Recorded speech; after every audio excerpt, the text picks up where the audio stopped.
Hello friends, எல்லாரும் எப்படி இருக்கீங்க? நல்லா இருக்கீங்களா? நான் உங்கள் விக்னேஷ் பேசுகிறேன். இன்னைக்கான வீடியோவில் நம்ம எதை பற்றி பார்க்க போகிறோம்னு பார்த்தீங்கன்னா, நிறைய பேருக்கு தைராய்டு சுரப்பினால ப்ராப்ளம் ஏற்படுது. இந்த தைராய்டு சுரப்பினாலன்னு பார்த்தீங்கன்னா, நம்மளுக்கு இந்த கழுத்துக்கிட்ட இங்கே இருக்கிற ஒரு பட்டாம்பூச்சி வடிவம் கொண்ட ஒரு என்ன சொல்றது, நம்ம ஹார்மோன்ஸ்னு சொல்லுவாங்க, நம்ம உடம்புக்குள்ள இருக்கிறது.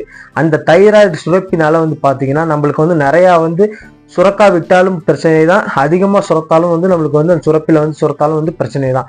இதை நம்ம எப்படி சரி செய்யறதுங்க பற்றி தான் இந்த வீடியோவில் ஃபுல்லாக போட்டுருக்கிறேன். இந்த வீடியோ ஸ்கிப் பண்ணாமல் கடைசி வரைக்கும் பாருங்க. இந்த மாதிரியான யூஸ்ஃபுல்லான வீடியோ பார்க்கணும்னு நினச்சிங்கன்னா நம்ம யூடியூப் சேனலில் மறக்காம சப்ஸ்கிரைப் பண்ணுங்க. அப்படியே பக்கத்தில் இருக்க பெல் ஐக்கானே கிளிக் பண்ணுங்க. அப்போதான் நான் போடுற ஒவ்வொரு அப்டேட்டும் உங்களுக்கு நோட்டிஃபிகேஷன்ல வரும். இப்போ வாங்க நண்பா, நம்ம வீடியோக்குள்ள போகலாம்.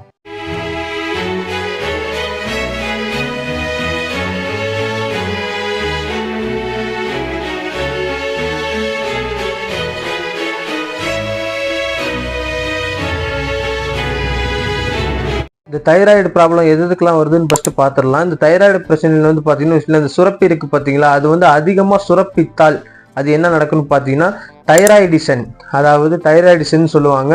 அதே மாதிரி கம்மியாக சுரப்பித்தாலும் பார்த்தீங்கன்னா ஹைபோதைராய்டிசம் சொல்லிட்டு சொல்லுவாங்க. இதை பார்த்தீங்கன்னா அதிகமாகவும் நம்மளுக்கு சுரக்கக்கூடாது, ரொம்ப கம்மியாகவும் நம்மளுக்கு சுரக்கக்கூடாது. அப்படி சுரப்பிச்சுன்னு வச்சிங்கன்னா நம்மளுக்கு உடம்புல அங்கங்கே பார்த்தீங்கன்னா கட்டி வர ஆரம்பிச்சிடும். இது பார்த்தீங்கன்னா வச்சுக்கோங்களேன், தைராய்டு சுரப்பி எது நம்மளை இயக்க வைக்குதுன்னு பார்த்தீங்கன்னா நம்மளுக்கு ஹார்மோன் எல்லாமே பார்த்தீங்கன்னா தைராய்டு சுரப்பினால்தான் இயக்க வைக்குது.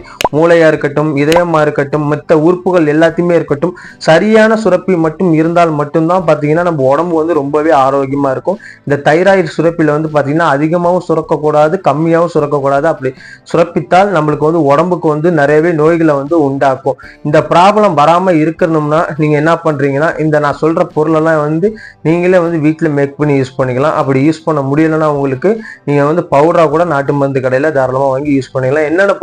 என்னென்ன இன்கிரியன்ட் ஃபர்ஸ்ட் பார்த்துடலாம். ஃபர்ஸ்ட் பார்த்தீங்கன்னா நெருஞ்சி முள் ஒரு 100 கிராம் அளவு, அருகம்புல் ஒரு 100 கிராம் அளவு, அதிமரம் ஒரு 75 கிராம் அளவு, அமுக்கரா கிழங்கு ஒரு 75 கிராம் அளவு. இந்த இன்கிரியன்ட் இருந்தாலே போதும். உங்களுக்கு பார்த்தீங்கன்னா இந்த தைராய்டுனால ஏற்படக்கூடிய பிரச்சனைகளை தடுக்கிறதுக்கு இந்த 4 இன்கிரியன்ட்டுமே சூப்பரா இருக்கும். இதை நீங்க எப்படி யூஸ் பண்ணலாம்னு ஃபர்ஸ்ட் பார்த்துடலாம். இந்த எல்லா இன்கிரியன்ட்டுமே சமமா நான் சொன்ன அளவுல நீங்க எடுத்து வச்சிங்க. பவுடர் வாங்கினாலும் பார்த்தீங்கன்னா இதே அளவுல நீங்க எடுத்து வச்சாலே போதும். இந்த 3 இன்கிரியன்ட் மொத்தம் 4 இன்கிரியன்ட்ல பார்த்தீங்கன்னா ஒரே ஒரு இன்கிரியன்ட் தான் உங்களுக்கு கிளீன் பண்றதுக்கு ரொம்பவே கஷ்டமா இருக்கும். அது என்ன இன்கிரியன்ட் பார்த்தீங்கன்னா அமுக்கரா கிழங்கு. இதை 2 வாட்டி நீங்க என்ன பண்றீங்கன்னா பாலில் வேக வைக்கணும். அப்படி வேக வச்சாதான் அதுல உள்ள நச்சுத்தன்மை நீங்கி சாப்பிட்றதுக்கு ரெடியா நம்ம மேக் பண்ணிக்க முடியும். நீங்க பவுடரா வாங்கினீங்கன்னா அதே பார்த்தீங்கன்னா உங்களுக்கு அவங்களே சுத்தம் பண்ணி பவுடர் பண்ணி வச்சிருப்பாங்க. அதனால பவுடர் வாங்குறவங்களுக்கு பிரச்சனை கிடையாது. வீட்டில் மேக் பண்றவங்களுக்கு பார்த்தீங்கன்னா பாலில் நீங்க கண்டிப்பா அந்த அமுக்கரா கிழங்க வேக வச்சு தான் ஆகணும். அப்போதான் நச்சுத்தன்மை நீங்கும், உங்க உடம்புக்கும் பாதிப்பு வராம இருக்கும். இந்த பொருள் எல்லாத்தையுமே நீங்க என்ன பண்றீங்கன்னா நான் சொன்ன விதம் எடுத்து வச்சிங்க. அதே மாதிரி நல்லா பண்றீங்க, நல்லா காய வச்சிடணும். ஃபர்ஸ்ட் நீங்க எல்லா பொருளுமே நல்லா காஞ்சிருக்கான்னு பாத்துங்க. காஞ்சதுக்கு அப்புறம் நீங்க என்ன பண்றீங்கன்னா எல்லாத்தையுமே போட்டு பொன்னிறமா கொஞ்சம் வறுத்து எடுத்துங்க. கொஞ்சமா ஒரு 10 நிமிஷம் சட்டியில போட்டு நெருப்பு கம்மியா வச்சு நீங்க வறுத்து எடுத்துங்க. அதே மாதிரி என்ன பண்றீங்கன்னா நல்லா பவுடரா நைஸா அரைச்சிட்டு நீங்க பவுடர் பண்ணி வச்சது நல்லா சலிச்சிருங்க. சலிச்சு வச்சுட்டு ஒரு டப்பால போட்டு மூடி வச்சுட்டு மறுநாள் எடுத்து நீங்க யூஸ் பண்ணலாம். இந்த பவுடரை பார்த்தீங்கன்னா ஒரு டம்ளர் தண்ணிக்கு 1 டீஸ்பூன் அளவு கலந்து சாப்பிடணும். அப்படி இல்லைன்னு வச்சிங்கன்னா நைட்டு சாப்பிட்டதுக்கு அப்புறம் 1 டீஸ்பூன் அளவு கலந்து சாப்பிடணும். மதியானம் சாப்பிடக்கூடாதுன்னு கேட்டால் தாராளமாகவே சாப்பிடலாம். அப்படி சாப்பிட்றதுனால உங்க உடம்புக்கு ரொம்பவே நல்லது. இந்த தைராய்டு சுரப்பி பார்த்தீங்கன்னா நிறைய பேருக்கு இருந்துட்டு வருது. இந்த 2021 பார்த்தீங்கன்னா இந்தியாவில் கணக்கு எடுத்தாங்க. அந்த கணக்குப்படி 4.2 crore பேருக்கு பார்த்தீங்கன்னா இந்த தைராய்டு சுரப்பினால அதிக பாதிப்பு ஏற்பட்டு இருக்கு அப்படின்னு ஆராய்ச்சியாளர்கள் கண்டுபிடிச்சிருக்கிறாங்க. அது மட்டும் இல்லாமல் பார்த்தீங்கன்னு வச்சுக்கலாம், பெண்களுக்கு தான் பார்த்தீங்கன்னா நிறைய பெண்களுக்கு தான் இந்த ப்ராப்ளம் உண்டாகுது. ஸோ உதாரணத்துக்கு சொல்ல போனால் டெலிவரி ஆன பெண்களுக்கும் சரி, இந்த கருவுறுதல் பிரச்சனை வருது பார்த்தீங்களா, அது எல்லாமே பார்த்தீங்கன்னா அந்த தைராய்டு சுரப்பி அதிகமாக சுரக்கிறனாலையும் கம்மியாக சுரக்கிறனாலையும் தான் அந்த பாதி பிரச்சனை எல்லாம் வருது. பெண்கள் 100ல் 1 பேர் இருக்குன்னு வச்சிங்களேன், அது அவங்களுக்கு இருக்குன்னு நிறைய பேருக்கு தெரியவே மாட்டேங்குது. அதுதான் இப்போ பிரச்சனையே அதனால பார்த்தீங்கன்னா நீங்க அந்த பிரச்சனையா இருந்துச்சுனால் கண்டிப்பா இந்த மாதிரி மெடிசனை நீங்க சாப்பிடணும். சாப்பிட்டால் மட்டுமே உங்களுக்கு பார்த்தீங்கன்னா அந்த தைராய்டு சுரப்பி சரியான ஒரு இயக்கத்தை வந்து ஹார்மோன்ஸுங்களை வந்து உங்களுக்கு செயலிழக்க வைக்கிறதுக்கு வந்து யூஸ்ஃபுல்லாக இருக்கும். அதனால வந்து பார்த்தீங்கன்னா இந்த மெடிசனை வந்து நீங்கள் கன்வெர்ட் பண்ணி வீட்டில் யூஸ் பண்ணுங்க. அப்படி இல்லைன்னா நீங்கள் பவுடராக வாங்கி கூட தாராளமாக சாப்பிடலாம்.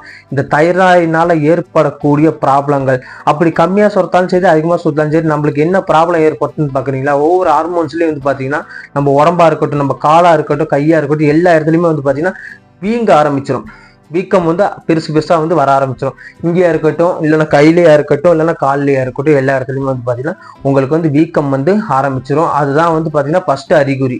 இந்த தைராய்டு சுரப்பி வந்து நம்மளுக்கு சரியில்லைன்னா ஃபர்ஸ்ட் அறிகுறி அதுதான். அதனால வந்து பார்த்தீங்கன்னா இந்த ப்ராப்ளத்தை வந்து ஸ்டார்டிங்லேயே நீங்கள் செக் பண்ணி இந்த மெடிசனை சாப்பிட்டு நிப்பாட்டிக்கிங்க. அதுதான் உங்களுக்கு நல்லது. ரொம்ப ஜாஸ்தியாக போயிடுச்சுன்னு வச்சிங்கன்னா ஒவ்வொரு பார்ட்டாக வந்து உங்களுக்கு பார்த்தீங்கன்னா வீக்கம் எடுக்க ஆரம்பிக்கும், அதுக்கப்புறம் வலிக்க ஆரம்பிக்கும், அப்புறம் செயலிழக்காம போறதுக்கு கூட இந்த ப்ராப்ளம், இந்த செயலிழக்காம போறதுக்கு கூட இந்த பிரச்சனை வந்து உங்களுக்கு பெரும் பிரச்சனையா வந்து நிற்கும். அதனால வந்து பார்த்தீங்கன்னா இந்த மெடிசனை வந்து நீங்க ஆரம்பத்திலே சாப்பிட்டு இந்த தைராய்டு சுரப்பியை கரெக்டாக வச்சிங்க. அப்படி வச்சுக்கலன்னு வச்சிங்கன்னா உங்களுக்கு பின்னாடி வந்து ரொம்பவே பாதிப்பு ஏற்படுத்தும். நிறைய பேருக்கு தெரியறதில்ல இந்த ப்ராப்ளம் வந்து இருந்தால் இது வந்து தைராய்டு சுரப்பினால வந்து ஏற்படுதுன்னு நிறைய பேருக்கு தெரியறதில்ல. அவங்களுக்கு தெரியறதுக்காக தான் நான் இந்த வீடியோ வந்து போட்டிருக்கேன். இந்த வீடியோவை போட்டுட்டு கண்டிப்பாக வந்து நீங்கள் வந்து வீட்டிலே வந்து மெடிசனை மேக் பண்ணி யூஸ் பண்ணுங்க. அப்படி யூஸ் பண்ணிட்டு ரிசல்ட் கொடுத்தா கீழே கமெண்ட் பாக்ஸில் கமெண்ட் பண்ணுங்க. நீங்கள் ரிசல்ட் கொடுக்கலனாலும் கமெண்ட் பாக்ஸில் கமெண்ட் பண்ணுங்க. நீங்கள் பண்ணுற ஒவ்வொரு கமெண்ட் தான் என்னை அடுத்தடுத்த வீடியோ போகிறதுக்கு மோட்டிவேஷன் பண்ணணும்.